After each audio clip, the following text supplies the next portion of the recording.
সেই প্রশ্নটা হলো যে আপনি যেই কারণে চেন্নাইতে যেতে চাচ্ছেন এবং যেই কারণে চেন্নাইতে যাচ্ছেন, যেই কাটা অংশটুকু এখানে আমাদের বাংলাদেশে আপনার অপারেশন করে জোড়া লাগিয়েছে, এবং আসলে সেই জোড়া লাগানোর অবস্থায় কি আপনি ওইখানে যে ওইটা ট্রিটমেন্ট করবেন, নাকি ওই জোড়া অংশটুকু ফেলে দিয়ে আবার নতুনভাবে প্লাস্টিক সার্জারি করে ওইটাকে রিপেয়ার আসলে এটা একান্তই হচ্ছে ডক্টররা জানবে আসলে কী করবে তারা। আমি আমার পুরুষত্ব ফিরে পেলে আনি, এটা এখনও মানে পুরুষত্ব আছে, বাট হচ্ছে আমি পাই মানে একটু মানুষের যে হ্যাঁ শক্তি আছে, এই শক্তিটা আমি পাচ্ছি যে কিছু একটা হবে আশা করা। তো এটা আশা করা যায় যে আমি বাইরে থেকে সুস্থ হয়ে যাবো।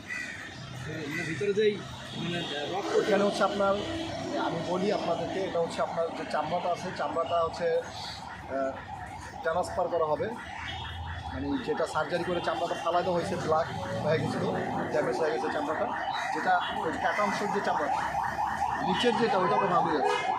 কাটা অংশের যে চামড়াটা ওইটা ড্যামেজ হয়ে যাওয়ার কারণে ওটা সার্জারি করে কেটে ফেলেছে। এখন চামড়া ছাড়া জায়গাটা, ওইটা হয়তো বা তারা চামড়া লাগাবে। আর হচ্ছে তারা আগার যে টিস্যুটা আছে, এই টিস্যুটা হচ্ছে কালো হয়ে যাওয়ার কারণে টিস্যুর যে মাথার যে চামড়াটা ওইটা করা হয়েছে, সার্জারি করা হয়েছে, আমাদের বাংলাদেশের ডক্টররা করেছে। অ্যান্ড বাকি চিকিৎসার জন্য আমি হচ্ছে চেন্নাইতে যেতে চাচ্ছি, বা ভালো কোনো ইন্ডিয়াতে কোনো ভালো কোনো কোনো হসপিটাল থাকলে ওইখানে আমি যাব। মানে আপনার সাথে কি চেন্নাই থেকে কেউ যোগাযোগ করেছে কিনা এখন পর্যন্ত? চেন্নাই থেকে এনটিএম হসপিটাল থেকে আমাকে হোয়াটসঅ্যাপে নক করেছিল, আমি হচ্ছে ডিটেল বলেছে যে আপনাকে আমি দেখেছি, আর আমরা এইসব কাজ যেহেতু করি, অনেক সার্জেন্টার হয়ে আসে, মানে লিঙ্গ পরিবর্তন করে আসে অনেকেই, এই বিষয়গুলো আমাকে জানাইছে যে হয়তো বা ওইভাবে মানে ট্রান্সফার করেও দিতে পারবে তারা। পুরো কাটা অংশটা কি পরিমাণের একটা অর্থ মানে লগ্ন হবে, যে কাটা অংশটা মানে অনেকে হচ্ছে কেটে চলে আসে, ওইটা তো আর তাদের দরকার হয় না।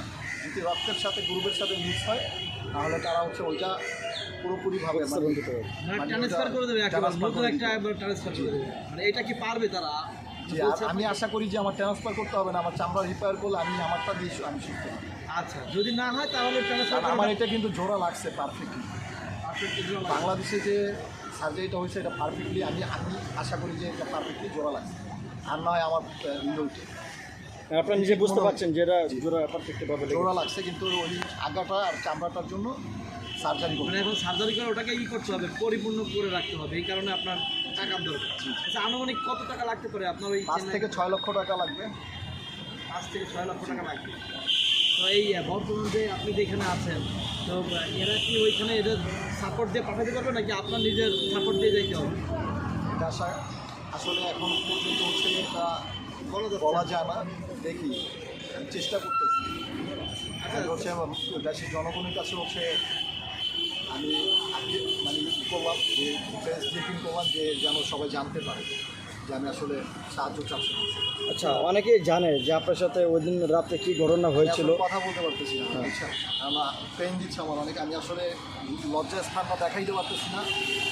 আমি চাচ্ছি যে আপনাদেরকে যদি দেখাইতে পারতাম তাহলে আপনারা বুঝতে পারতেন যে আসলে কতটা কষ্ট নিয়ে আমি বসে আছি। মানে অনেকটাই ব্যথা হচ্ছে, মানে পেইন দিতে আছে। তো তারপরও বাধ্যতামূলক আপনাদের সামনে কথা বললেই ওখানে সমস্যা হয়, তারপর কথা বলছি আমি শুধুই সহযোগিতার জন্য, আর কিছু না। আচ্ছা, আমি একটু একটা কোশ্চেন আছে, আচ্ছা সেটা হলো আপনার জাস্ট একটু শর্টকাটে শেষ হবে। অনেকে জানে বা